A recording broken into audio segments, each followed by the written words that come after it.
everyone. Dominic here from Delta Upsilon headquarters. I'm excited to have you all back. I see a lot of familiar names and some new names, so I appreciate that. This is going to be a two-part session tonight, much like last week. We are going to start. We're going to do the continuation of Chris Hall's recruitment session that we had last week. He is still at the ice rink, ready to share his magical words on recruitment. Last week was fantastic. And then the second half of our program today, we'll be learning from our Boise State chapter. Specifically, we have two staff members who are from Boise State, but what they took Amplify and grew from a 12-man chapter to, I think it ended up being closer to 45, 50 by the end of the year. So they're going to share their success stories and everything they got out of this program that when they were part of the first year of the program. So I'm going to turn it over to Chris and let him get started. Once again, if you just joined us, first name, last name, and chapter in the chat box for attendance purposes, and we will get rolling. Chris, the floor is yours. Okay, good evening, everyone. Good to see you again. I'm glad to see some of you came back. I didn't scare everybody away. So since last week, I took the feedback you guys gave me beforehand and kind of tried to make today a little bit more geared towards some specific outcomes that you had shared with me. And I tried to incorporate some of the stuff we talked about last week and hopefully make this week. Last week, I think, was a little bit more in the clouds. Today, I think we're going to be a little bit more in the weeds. So wanted to kind of give this to you as a more kind of, here's again what I do in recruiting from an NCAA standpoint, and I'm going to try to relate it to the fraternity experience. I'm not a fraternity man. I'm married to a very wonderful fraternity and sorority person, but that doesn't mean that I speak your language. So if my languages aren't entirely precise, hopefully you guys can translate for me, provide me some feedback. Okay. So, but try to translate the words so we can make them make sense. So I'm going to start by sharing my screen here. Hopefully better than last time. Bingo. Okay. So last time we talked about the qualify. Today we're going to talk about the quantify, right? And I'm a big believer in terms of like, what does that mean? I think you should measure anything that you measure matters, right? So I think you should try to measure almost everything that you can when it comes to recruiting, because not so much like you're going to get your failures, but it's not so much so that you can know how much you fail. It's so you know how much you can succeed, so you can adjust your numbers accordingly, right? So big time, measure everything you can, right? So the questions are, what are your numbers? What are your ratios? And then ultimately, the only thing that matters is what's your close rate. And right. And we're going to talk about that both in relation to, you know, the bids you put out, the offers you put out there, and then also based on your total numbers, because those two numbers are different and they're going to affect you differently. Right. So as I transition to talk about the NCAA recruiting process, we're going to come back to these questions about numbers a couple of times. Okay. I wanted to give you a baseline for the recruiting process. When I talk to recruits for NCAA hockey, I joke a lot that it's often about, it feels like it's like dating, right? You're like, oh, you see someone you like and you're like, oh, can I get your number? Oh, do you want to go out for coffee? Oh, do you want to go out for dinner? Oh, do you want to come over? Oh, do you want to meet my parents? Oh, do you want to get married? Right? Like there's a progression to it. It's just like dating. It's the same, right? So in hockey, like the first thing I try to do, I want to identify talent and build a list. Right. That list is the most important thing. Right. I told you last week, I just started a new job at Babson College. Right. Between last week and this week, our list went from 0 to we're already up to about 25 names on that list. So in the last week, I've been adding names to that list. Right. Adding names, talking to coaches, getting phone numbers, adding names. Right. So you do that. How do you build that list? You do it by having a public presence. Right. I've been to probably the last 7 days, probably about 15 hockey games, right? So I'm watching hockey games. I'm on the ice tonight. I just got off the ice. I'm off the ice here for about half an hour to hang out with you guys. And then I'm back on the ice, and I'm on the ice working with goalies. And so now I already have the names of 2 goalies I'm going to recruit in 2 years from now. And I picked them up an hour ago, right? But that's 2 goalies I'm going to recruit in 2025, but they're stashed in my list because they're names, right? I just need to collect names. It's about collecting. It's like kind of like, yeah, who's got the most toys, right? Like how many names can I collect? Right. And then it's about recommendations, right? So literally what I just said, right? Like that interaction with a coach, I picked up 2 names of goalies that I might recruit in 2 years. I don't need a goalie this year. I don't need a goalie next year. I need a goalie in 2 years, but now I got 2 names. That's more than I had 2 hours ago. Right. So that's the first step. Then you're initiating contact with those people. So when I was driving to this rink, I was on the phone with a coach and he was telling me about a couple players that might be of interest to us. And I was like, oh, that's awesome. Can you send me their contact? right? So I talked to this coach at 4 o'clock on the phone. Then I got their cell phone numbers by 5:30. Tomorrow, I'm going to send those kids a text, be like, hey, my name's Chris Hall from Babson College. I'm going to initiate contact, right? And that's when you kind of go back to those questions that I brought up last week about getting to know them, who they are, what makes them tick, right? Then this is the most time-consuming part, the building and the developing of the relationship with that player, right? Who is that player? What's that person? What makes them tick? What are they interested in? Are they a good fit for our program? Okay. And then ultimately, right, like you want to have them meet mom and dad, right? So the campus visit, right? Are they a good fit, right? Meet with the head coach, meet with the players on their team, right? You have that interaction. Is this someone we want to be part of our family, right? And then ultimately you have the close, you have the offer, you have the commitment, right? Yep, we'd like to offer you a spot. We'd like to offer you a scholarship. This is what it looks like. And this is how we're going to make that happen, right? And then you have to make the ask. You have to ultimately say, will you marry me? Right? A phrase I love is I married my wife because she loved me too, right? You can't make someone marry you who doesn't love you back. It's not how it works, right? So you have to be able to build that relationship, have that investment, and be able to make the offer and the ask, and then close that ask. Okay. So that's the NCAA, long and short, the process, right? So we've got that here on the left side. Right. So then I tried to say, okay, how does that relate to the recruitment process in a fraternity? Again, not having lived your life. So this is where I need you to be able to translate. Right. But I kind of looked at it this way. Right. So like you guys still need to identify talent and build a list. Right. You need to get a list of guys. You need to have a list of names. Right. And people don't like, I know there's a little bit of that recruitment side from, the Greek Life office and some on-campus initiatives, but you guys should still be building that list all the time, right? Referrals from friends, referrals from chapter members, having a public presence, right? Volunteering, any activities you do, should be constantly thinking, is there anyone here that I would like to be my brother? Anyone here that I would like to have in my chapter? Right? How, is there someone who even might be of a potential to have in my chapter? And maybe they don't join, but maybe their friend does, right? So you never know. And you always got to be thinking about that. Right. And then again, you still, to me, right. Again, I haven't lived your life, but as I'm thinking about it, right. You still got to initiate contact, right? I'm not going to join DU just because you're like, hey, do you want to join DU, Chris? I'm like, I don't know. Why would I want to join DU? Right. So you still have to initiate contact, develop that relationship, right? And then I know in your recruitment processes, you have these different events, you have these things, right? Again, so please bear with my translation, but so you're going to have the time when they visit with the chapter, they meet with the guys, they do all those pieces, right? And then ultimately you decide to offer a bid to a young man, or you don't, right? And then you have to have that close, and how do you do that close, and how do you make that offer, and how do you help them accept the bid, right? So anyways, wanted to share that with you. So that's kind of how I see those two. Oh, I clicked out of something. Sorry, guys. I can't go back enough. Anyways, so that's kind of how I see those translating, right? Now, this is like the measurement of the numbers, right? So I look at all of these. I take those 5 steps that I just shared with you, right? The list building, the contact, the building of the relationship, the in-person visit, and then the close and the commitment. And that's how I build out my list, right? So I made up some rough numbers because I'm not a math guy. So I deal with nice round numbers, right?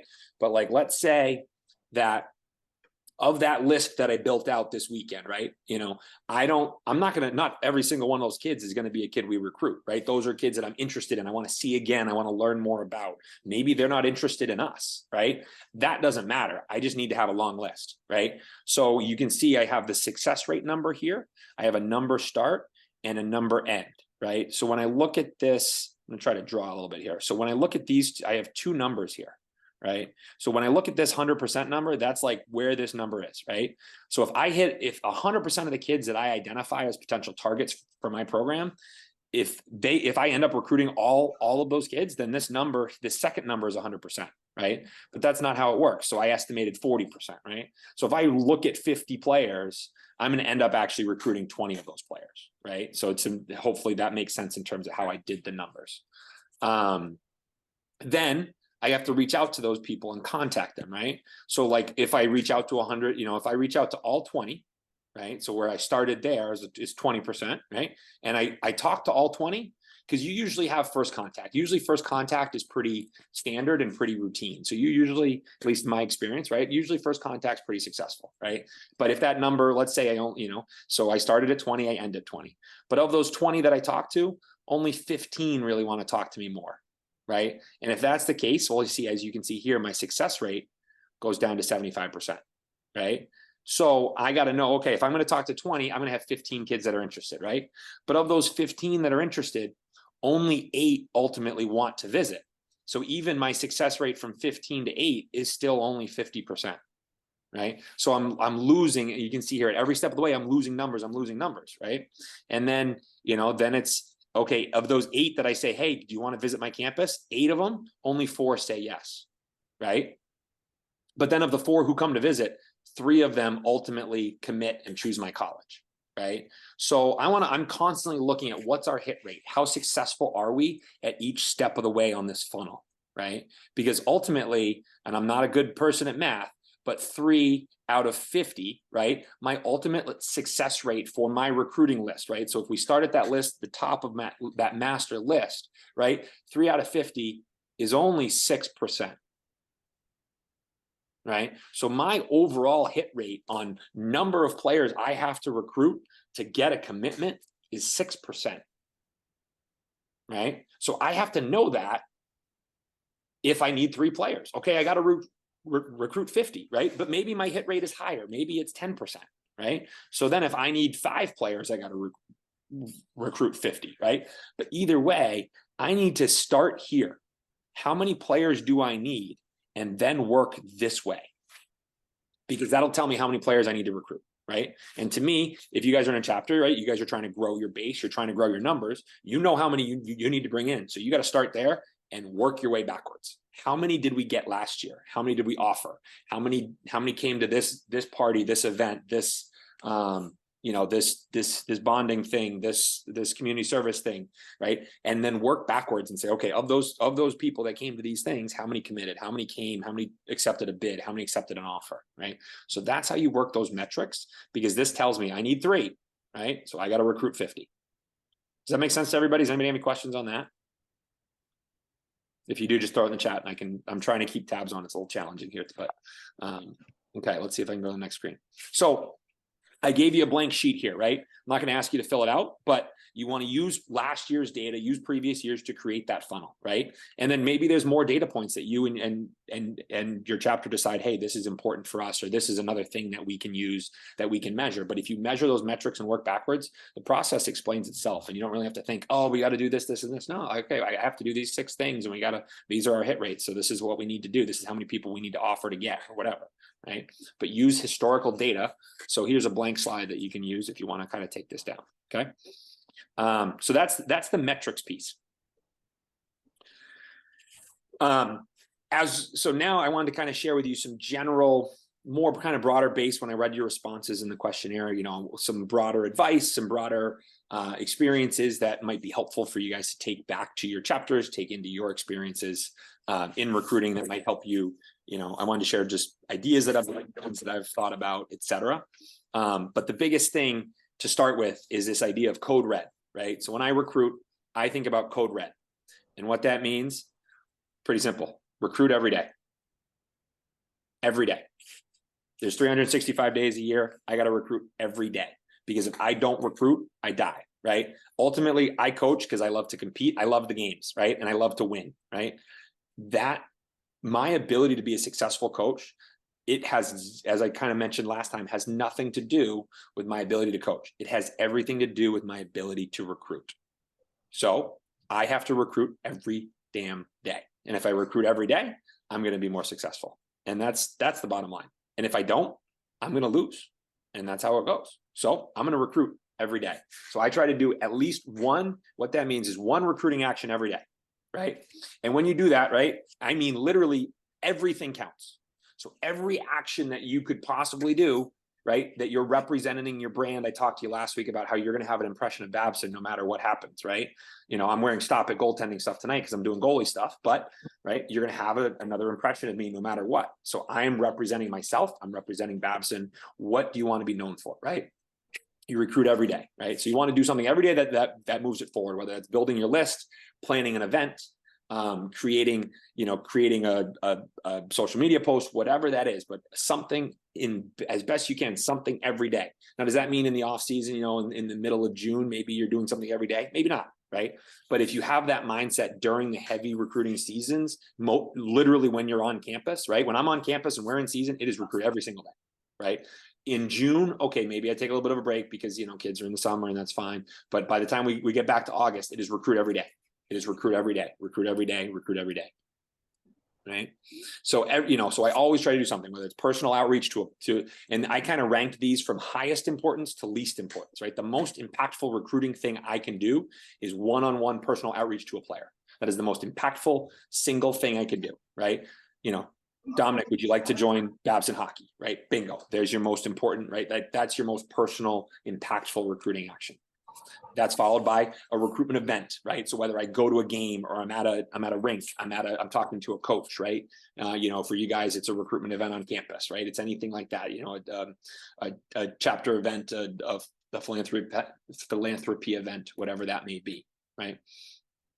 Some type of public recognition, right? So like when my team wins, that helps recruiting, right? And then you know what I do when my team wins, I make sure I send it out to my recruits. I send out, hey, here's a weekend recap of how the weekend went, right? Like that's a recruiting action. If I just send you, a text message with, some highlights of some goals, right? That's a recruiting event, right? Or that's a recruiting action, right? You guys could, share a social media post. You could text some guy who's considering joining, send him a text message. Hey, we did this great philanthropy event. Thought I'd share it with you, right? Doesn't have to be pushy. Just here's some information, right? Campus events that you guys could take part in, anything you do on campus, right? Going to the dining hall, going to class, right? Walking around campus in your letters, like those are recruitment events. Whether you see them that way or not, doesn't matter. Because people are forming an opinion of Delta Upsilon when you're walking around campus because you are affiliated with Delta Upsilon, right? People are forming an opinion of Delta Upsilon when you go to sporting events, when you go to plays, when you go to shows, when you go to events on campus, when you go to speakers, when you go to class, right? If you go to class and sit in the front row, people have an impression of what that means. If you go to sit in the class and you fall asleep in the back row, people have a different impression of you, right? What that impression, who you want to be and how you want to be known for, that's up to you, right? But know that no matter what you do, people are forming an opinion, right? What I wear to the rink, when I go recruiting, I make sure I'm wearing khakis and some kind of clean dress shoe, right? Because how I look matters, right? I've seen guys walk in the rinks looking like they're a sloppy mess, like they haven't shaved in 3 days. That's not how I roll, because how you appear, how you show up matters, right? Everything you do, people will affiliate with Delta Upsilon at your university. So make sure you do it in the way that you want to be represented, right? And then, as I said, yep. And then anything on social media, obviously, right? So then to me, right, what else can you do? Identify high value events and opportunities where you guys can sell DU, right? Sell your chapter, sell what you're all about, right? These are some things I was thinking about, right? Like activities that are right before, right? These are kind of the common ones, right? Like, okay, you have like a Greek life tabling event, or,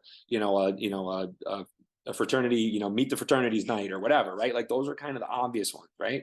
But then you have like, I know when I was going to college, there was like a summer send-off for like all the local freshmen. Okay, have some representation there, have someone go, right? Because again, you don't have to go there and be like, hey, you should join DU, but like go there. Hey, yeah, like I'm having a great experience. I've loved being part of my chapter at DU, blah, blah, blah, blah, blah, right? You just want to get the word out to build your list to get your numbers. So then you hit your numbers, right? So, things like that, any kind of summer activities, gatherings, right? Partnering with admissions, partnering with, I think I get into this later, but, having different things to expand your list and expand your names. So now we get into list building 101, right? So I said, this is what I do. I try to identify and attend high value recruiting events and games. And I leverage my network and my relationships to build my list via recommendations. And then I evaluate that list based on identified qualities that are important to me and our hockey program, right? What do we value? What matters, right? And so then I tried to think here in the right column, these are some things that, again, same ideas, but now more on the fraternity side, right? So some pre-rush recruitment events, freshman orientation events, right? Summer send-offs, helping new students move in at the end of the summer, right?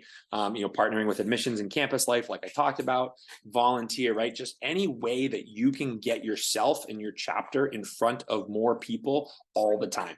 Because again, you're always representing your chapter. So if somebody comes across you and says, hey, you know what? That's the kind of person that I want to be around.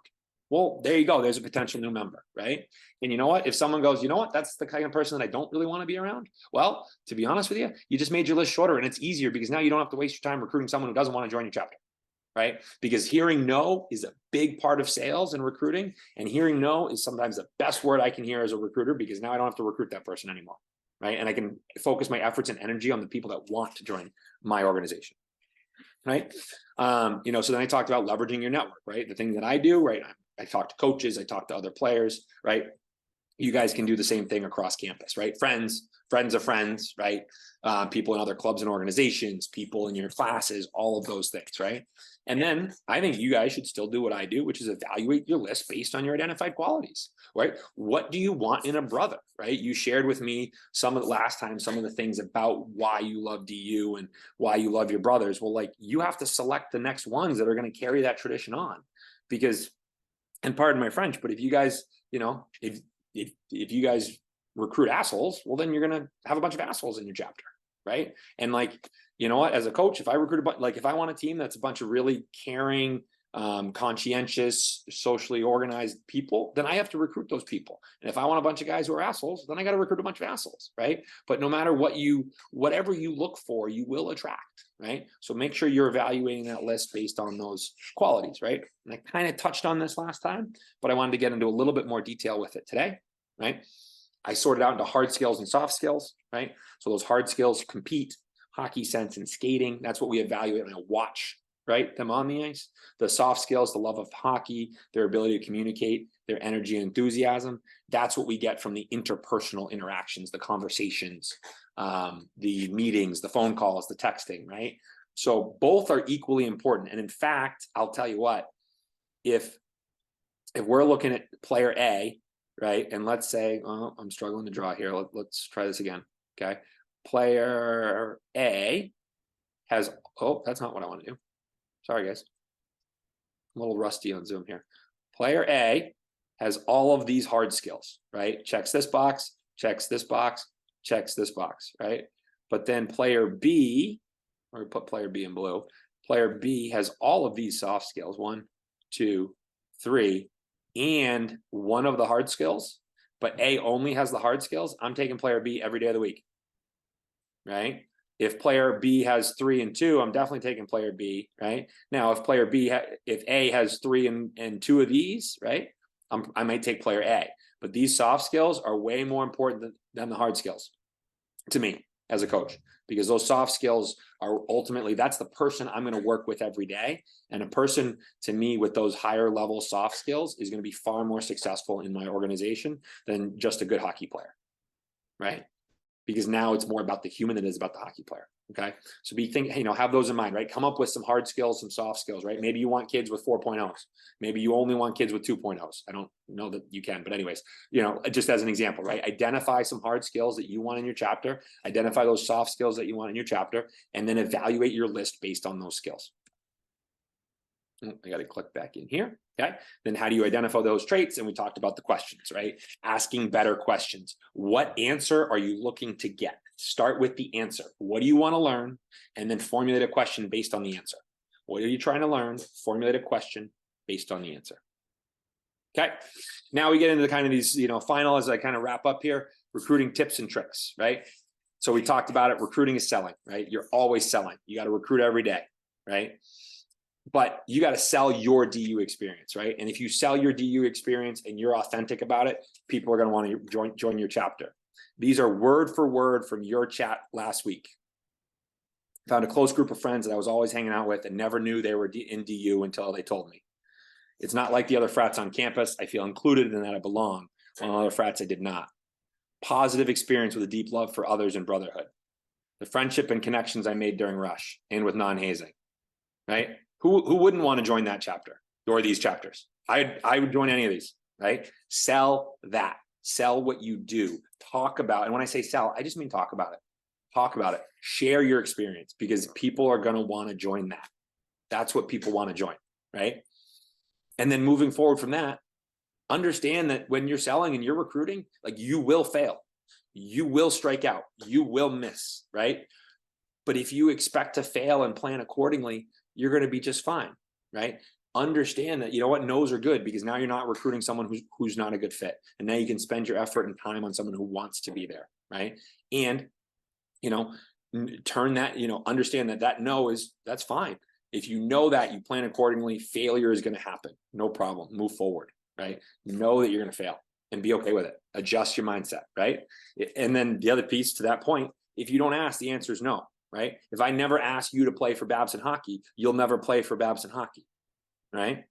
So me not asking, me not reaching out, me not talking to someone new, me not doing those things, it's the same thing as hearing no. It's the same thing, right? But if I try, there's at least a chance that I'll hear yes, right? But if I don't try, the answer is always no.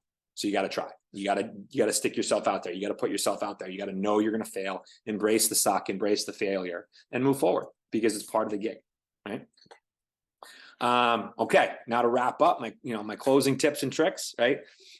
I don't know how much you guys know about psychology and all those things, but people are irrational beings who act on emotion, and we all think we act very rationally, but that is just absolutely not true, right? We do things based on how we feel, not how we think, but we think we do it, you know, we try to rationalize stuff and, oh, we'll do it because of this, this, and this. Yeah, but it's really like, what does your heart say, right? You're going to do what you feel because you're a human being, right? So one of the things I've always tried to do in recruiting is create a moment, right?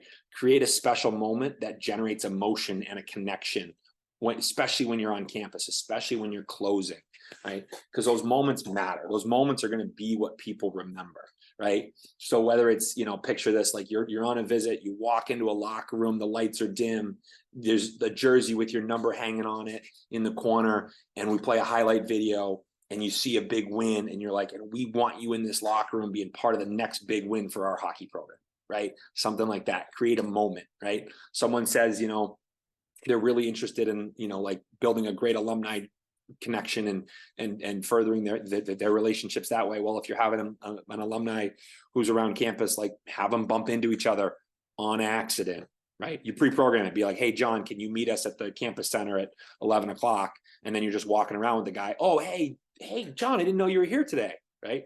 John and you both know that it was planned, but the kid doesn't, right? So create a moment, whatever that person's interested in, create a moment.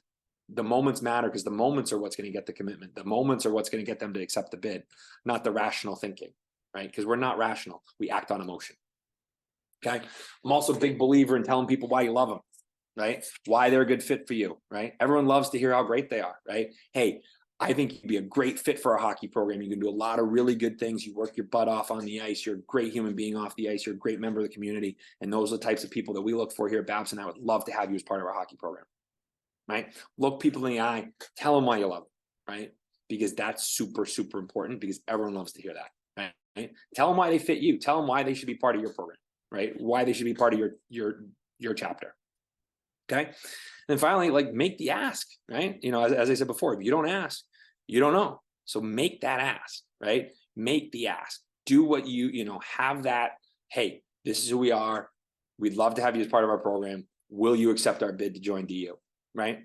Because if you don't ask, the answer is no, right? So always make the ask. You know, I don't know how you guys do it. And again, this is where the translation piece, but don't be afraid to make the ask. Right? I think that's super important. I think a lot of people are afraid to make the ask, afraid to hear no. I like to make the ask early, because then if I hear no earlier, I don't have to waste so much time on the back end. Okay. So putting a bow on it, just like last time, right? We talked about, okay, who are you? Who are you trying to attract? That's what we talked a lot about last time, right? We talked about be authentically you, right? What you measure matters. That's what we talked about this week. Using your metrics to create a funnel, right? Code red, recruit every day. Everything matters, right? And then reframe your mindset, create that special moment, make the ask. Okay. And then finally, my contact information, you got my email, you got my cell phone. You guys have questions. I've shared these presentations with Dominic. He can share them with you. They're free you guys can absolutely steal them. I'm happy to follow up if you guys have any questions.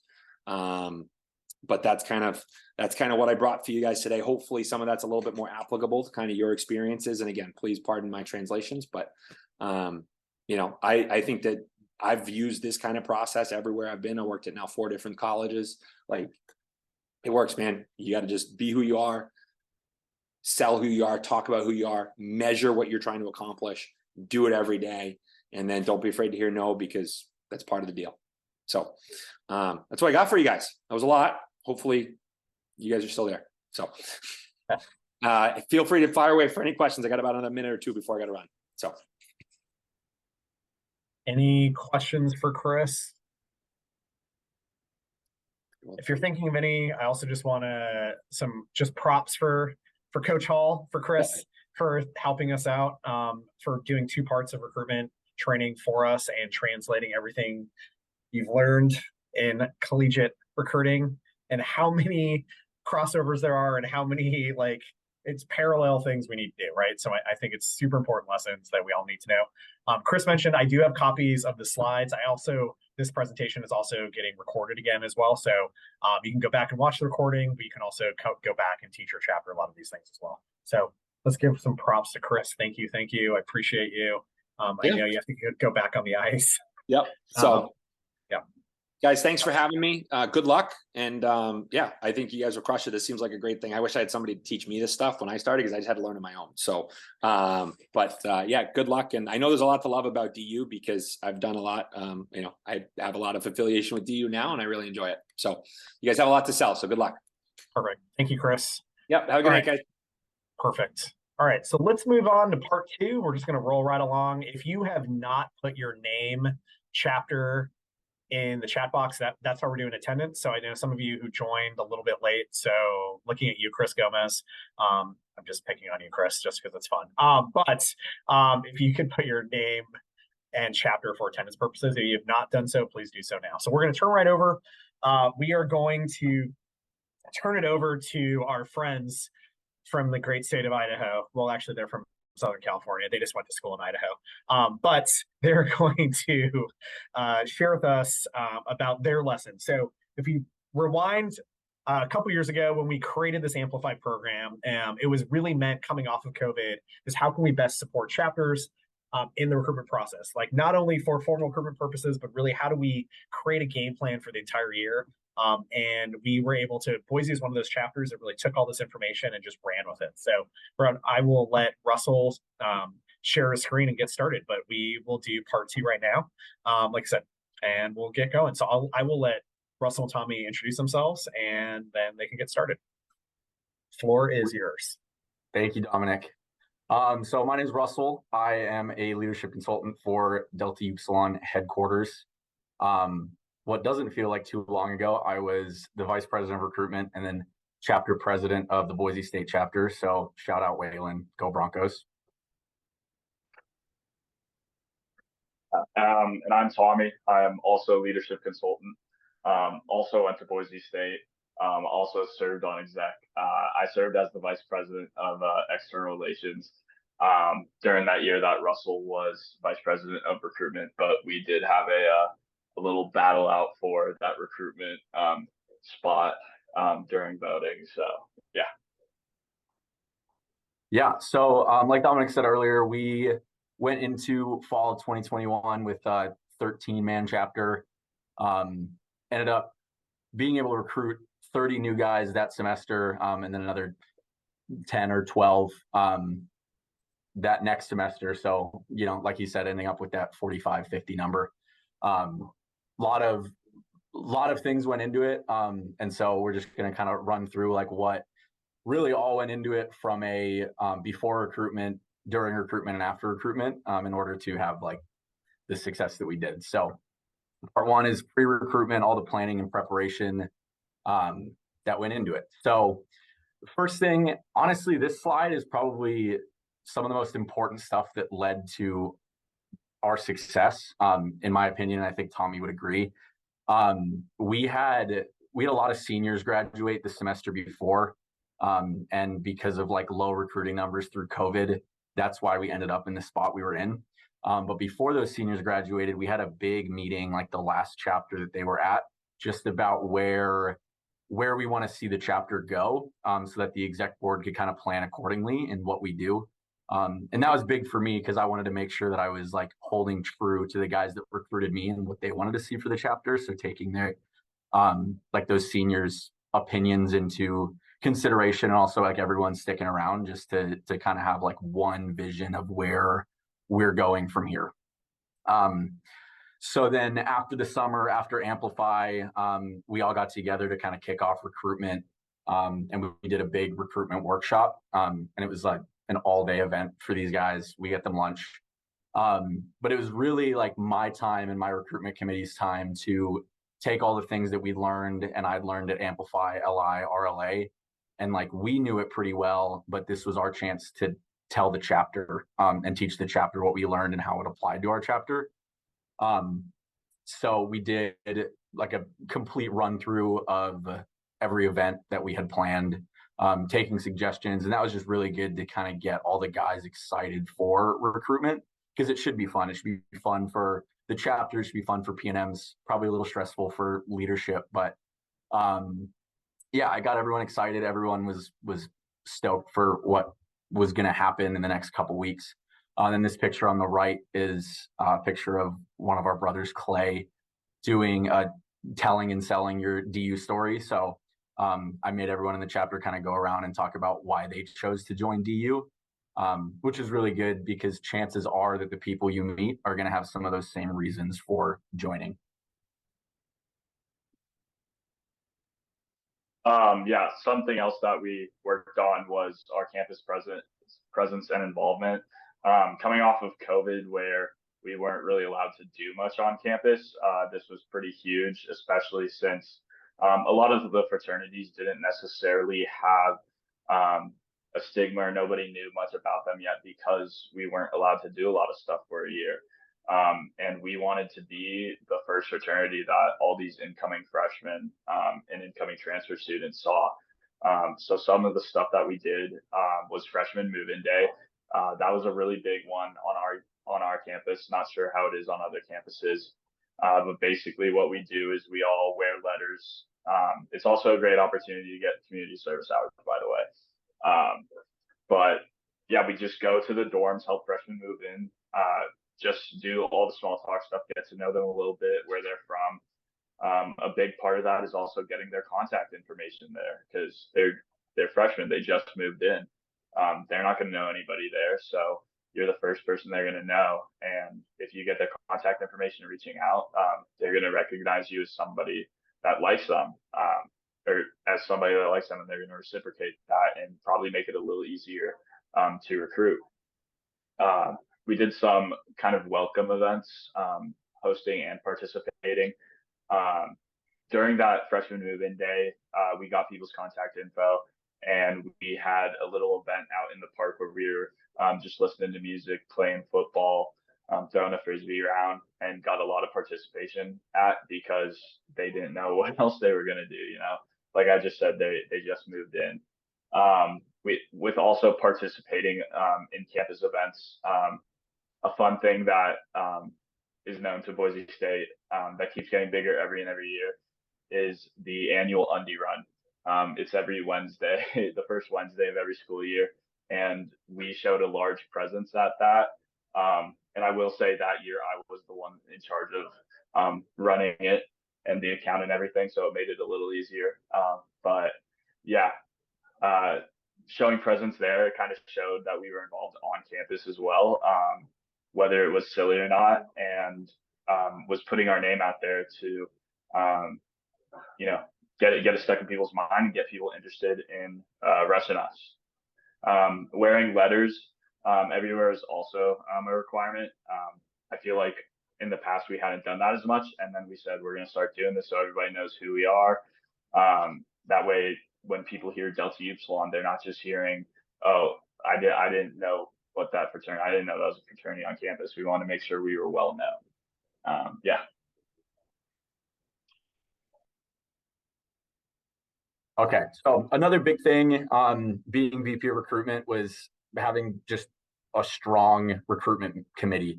I made sure that these guys met weekly, especially through the summer. And especially going into such like a pivotal rush for recruitment for us.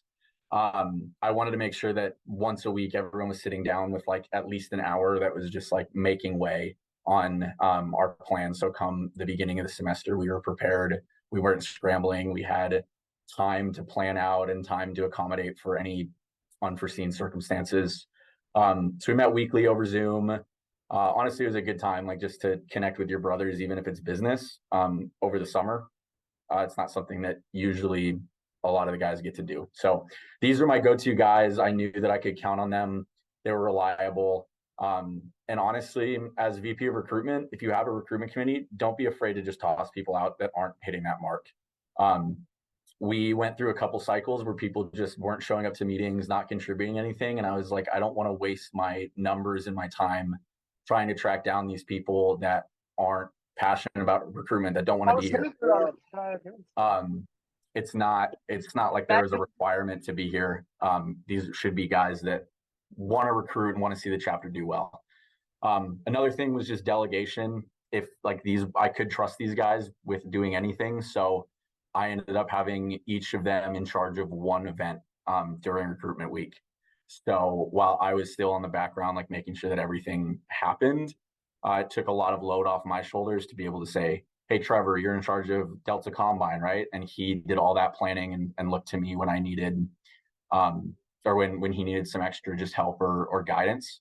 But it kind of kept everyone involved. And when they were passionate about an event, like it really made it a great event because it's what they wanted to make happen and make great.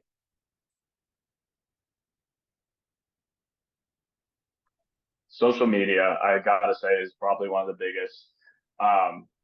biggest areas where most fraternities lack when it comes to recruitment. And social media isn't just a tool that needs to be used during recruitment. It needs to be used all year round, because when PNMs are looking to see what type of fraternity you are, they're going to check your social media. They're going to check your Instagram. And if they don't see that you're posting anything, or like your last post was from 2 years ago, something like that, they're going to be like, wow, this chapter doesn't really do anything. I don't have anything to go off. Why would I, want to join them? So always make sure you're utilizing your Instagrams and other social medias year round, especially leading up to recruitment week. Consistent posting leading up to recruitment week is huge. Shows that you're involved. You can post things like summer recaps, what brothers did during the summer, brother highlights, interesting facts about brothers, stuff like that, what year they decided to join, little story posts, stuff like that. And also just staying active throughout rush week or recruitment week, posting every day saying, hey, we have this recruitment event today, we have this recruitment event tomorrow, looking forward to seeing you guys out there, all sorts of event reminders, basically anything to get out there. I know like some people like to think with Instagram, oh no, you can't double post in a day or stuff like that. That's completely wrong when it comes to the fraternity side of things. You want to get your brand and your name out there as much as possible. So posting as much as you can is a great tool. And a big thing is taking pictures at events, whether it's at recruitment events or year round. So that way you have more stuff to use in general. And that way people can know that you guys are active and actually doing fun stuff. Yeah.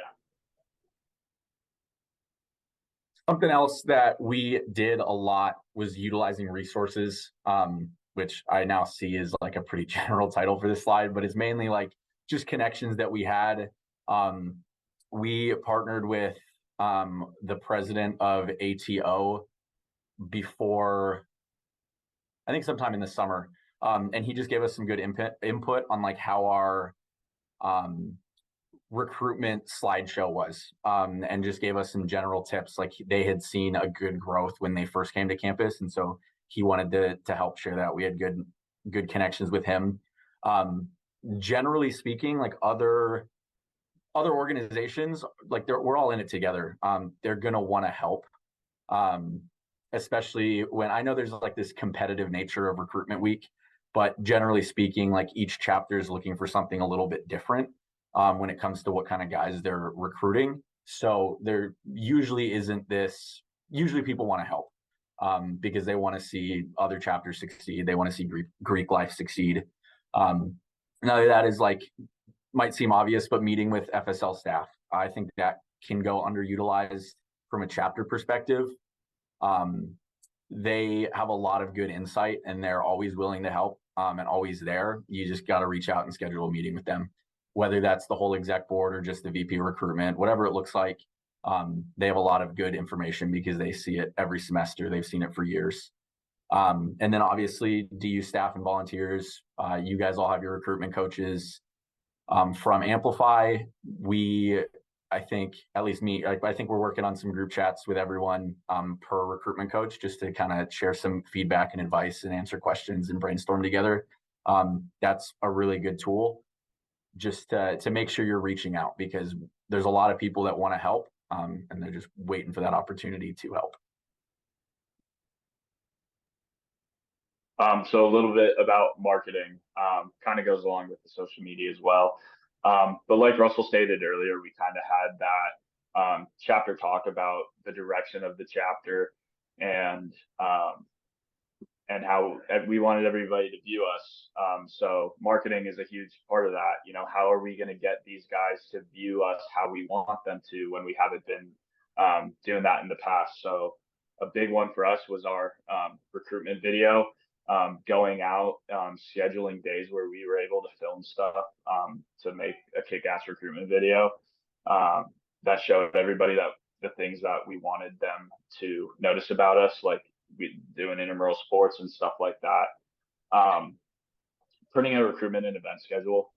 Obviously, you guys are going to make your recruitment schedules, post them on your Instagram, but it's kind of about what are you doing? What's the extra effort you guys are going to get those out there? Are you printing them and walking around campus, putting them on students' dorm rooms? Are you going out at 5 a.m, like one of our brothers did, to multiple spots on campus outside the dorms and taking chalk and writing the event dates of all our recruitment events on the ground?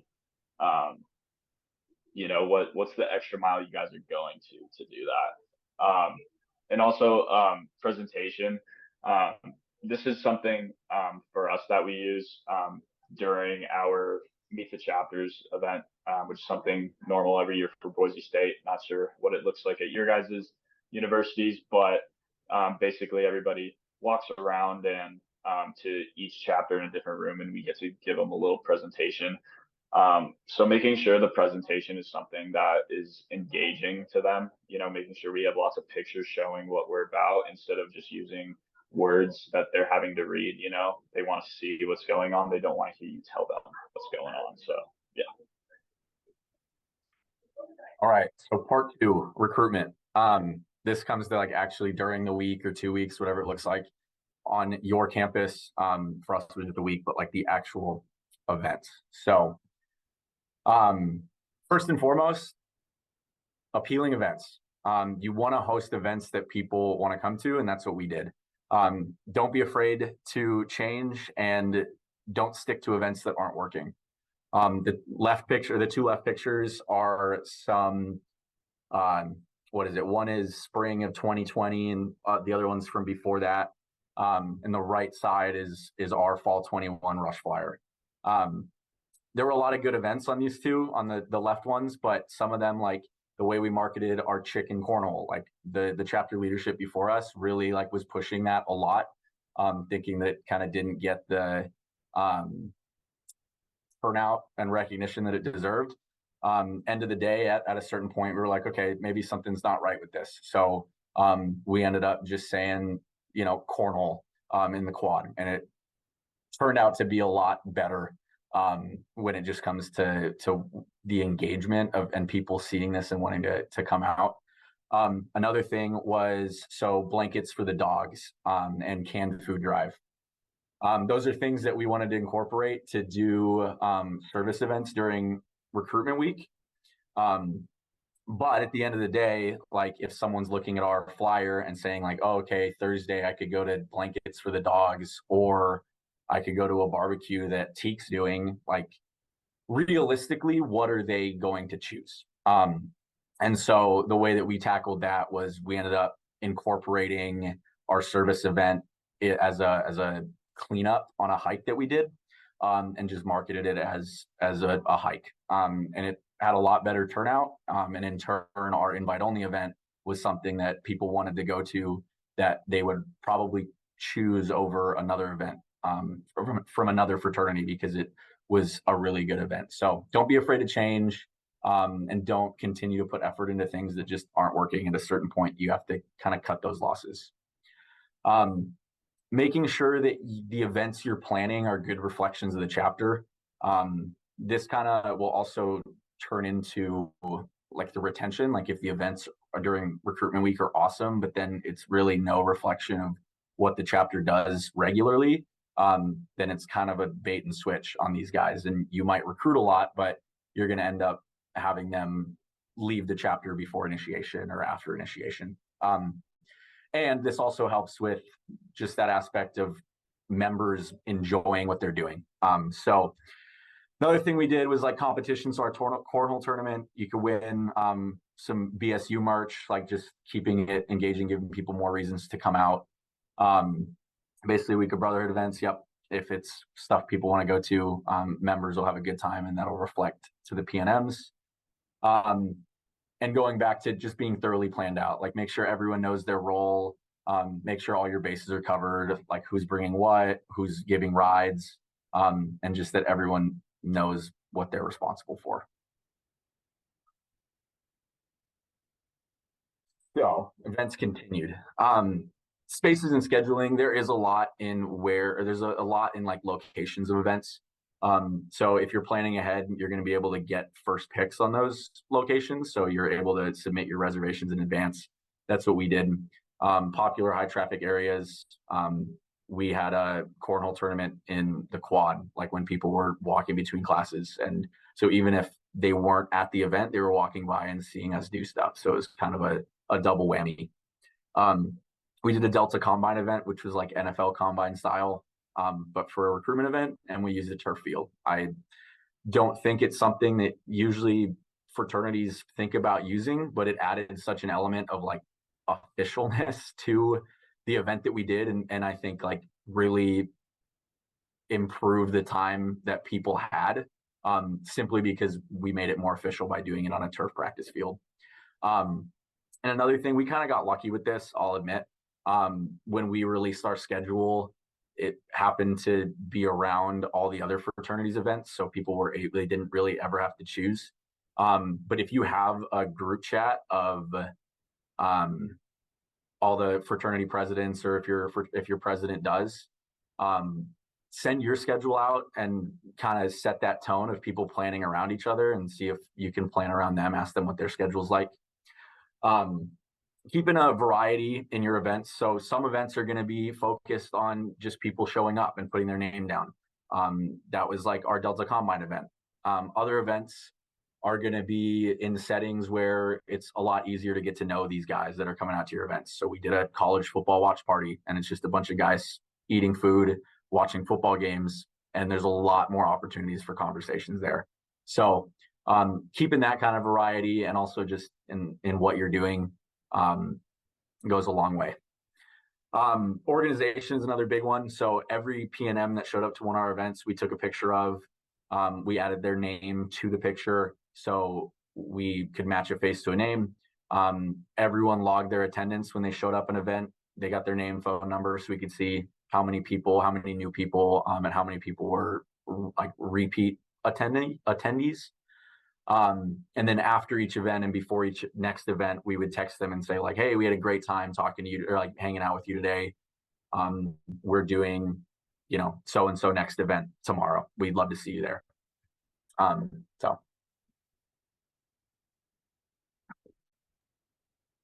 So real quick before I get into the part 3 of post recruitment, Russ, if you'd be able to go back to that first slide where we were doing the pre-recruitment talk and building. Keep going. One of the very first ones. Yeah. that one. So if you look at this picture, this was every member in our chapter. This was every member in our chapter before recruitment. That's how many guys there were, and like that's insanely small. And then Russ, if you go back to the slide we were just on, that's how it looked on the second day of recruitment. The increase of the amount of guys was absolutely insane. And that's all from what Russ and I just talked about for that pre and during recruitment. So if you're able to follow steps like those, like you can achieve something like this. But now to get into post recruitment, which is retention and follow through. Post recruitment, like Russ liked to say, he was in charge of getting the guys here, and I was in charge of making sure they had a good enough time that they wanted to stay, which is really crucial because you don't want to lie to people during the recruitment process. You don't want to say you're going to do all this fun stuff all the time, and then just to bait them into joining, and then they join and they're not having fun. Retention is the most important part because what's the point if you recruit 20 guys to join your chapter, but you only end up initiating 6 because you weren't doing much and nobody wanted to stay. So big thing is to make sure that the events planned are a reflection of what you guys talked about during your recruitment week and presentations and etc. So this can be brotherhood events, social events, philanthropy events, service events, formal stuff like that. Here are a couple examples that we kind of use during our process. If you want to go to the next slide. So like brotherhood events, this is like stuff we talked about during recruitment that we're very close and like to do a lot of brotherhood events. Once all those members joined, obviously we were a little bit outnumbered, brothers to new members, so we wanted a little bit more input from them. But like an example was we did a pumpkin patch brotherhood event in October, right before Halloween. It was lots of fun.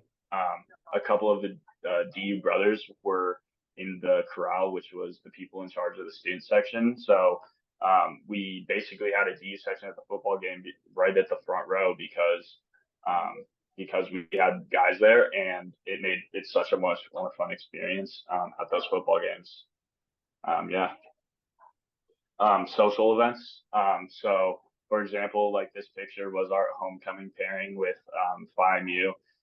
We pair with them pretty much every year for the homecoming float and stuff like that. Socials with other fraternities and sororities. We also held a tailgate with another fraternity, Alpha Kappa Lambda, which was a lot of fun as well. We did stuff like date dashes and formal events as well. So that's another example of stuff we promised and delivered on. Retreat was another big one for us. It'd been a while since we were able to go on retreat, obviously because of COVID.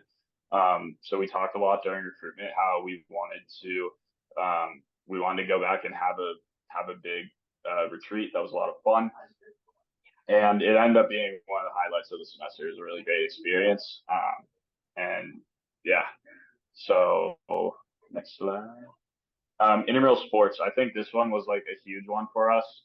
During COVID, obviously there were intramural sports, but before then our chapter like would play intramural sports, but they wouldn't even participate in the fraternity leagues, which I honestly kind of thought was embarrassing. Like, why are we not signing up to compete with all the other fraternities?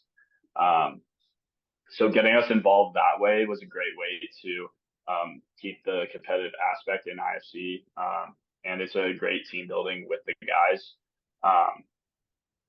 And it also, you got to find out like what they want to participate. For us, it was heavily with football and basketball, and making sure there's enough planning to make a full roster. I was constantly every chapter in our group chat saying, hey, who wants to do intramural sports? If you do, fill out this Excel sheet, or just text me, doing whatever you can to get these guys involved and having fun so they're going to stay around. And especially since people can go and do intramurals on their own. people can go and do intramurals on their own. So making sure they're having a fun time with the chapter doing it is a lot of fun. And this kind of goes for everything post recruitment. Is you want to make it an experience where they can't have this good of a time being outside of the chapter. So yeah. All right. So to wrap things up, these are kind of the main things that from the presentation that I think are like the biggest contributors. So obviously one vision by the whole chapter. Everyone should know exactly where the chapter plans on going. Everyone should have their voices heard. Everyone should be a part of that discussion. And in turn, everyone's going to know what kind of guys the chapter is looking for. Also, like when a PNM comes to an event, they're not getting 4 different answers from 4 different guys. They're getting one answer no matter who they ask, of like, what do you guys plan to do? Who are you guys? Like, what is your position, your place on campus? Next thing is everyone knows what is expected of them and how events are going to look. That translates. If it's unorganized and people don't know what's going on from the brothers' standpoint, the PNMs are going to pick up on that. They're going to see that the event is a mess. They're going to see that things aren't really like planned well. So everyone knowing like what they need to do, what they need to bring, if they're in charge of rides or not, and also just how to run the event. It's really a group effort. Is going to go a long way. Organization and structure throughout recruitment. This kind of goes back to just keeping track of like who's showing up at your stuff. It would be a huge shame if there was a really great guy that showed up to one event, but because you didn't get a picture of him or write his name down, he ended up completely slipping through the cracks when you guys went into war room and voted on who was getting bids. Or if you didn't have a picture with him and you just saw his name, then it's like, oh, well, the name might sound familiar, but I don't really know. And that guy could be the next chapter president. So making sure that everyone's accounted for, and you know who's showing up at things. Again, following through on plans and promises of recruitment. You want to keep those guys, and you want to make sure that they don't ever regret their decision of joining DU. What they chose to make their decision on, and why they chose to join is actually happening.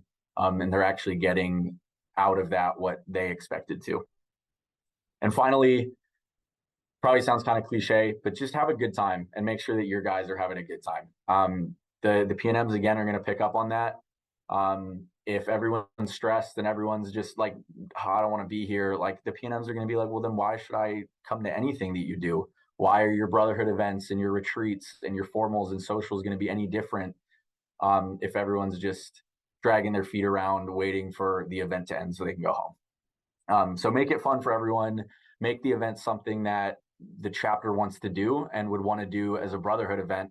But this time there's guys that might join the chapter in the mix. So, yeah. Any questions? Any questions? I think just one question for me, for you guys can both, like, where do you, like, what advice do you have for them, right? So that last slide obviously had, but if they're at a point where they're like, I don't even know where to start, how do I make this happen? But any startup advice for some of our chapters that are people that are on the calls that are kind of in similar positions where you guys were at a couple years ago, and where do they go from here?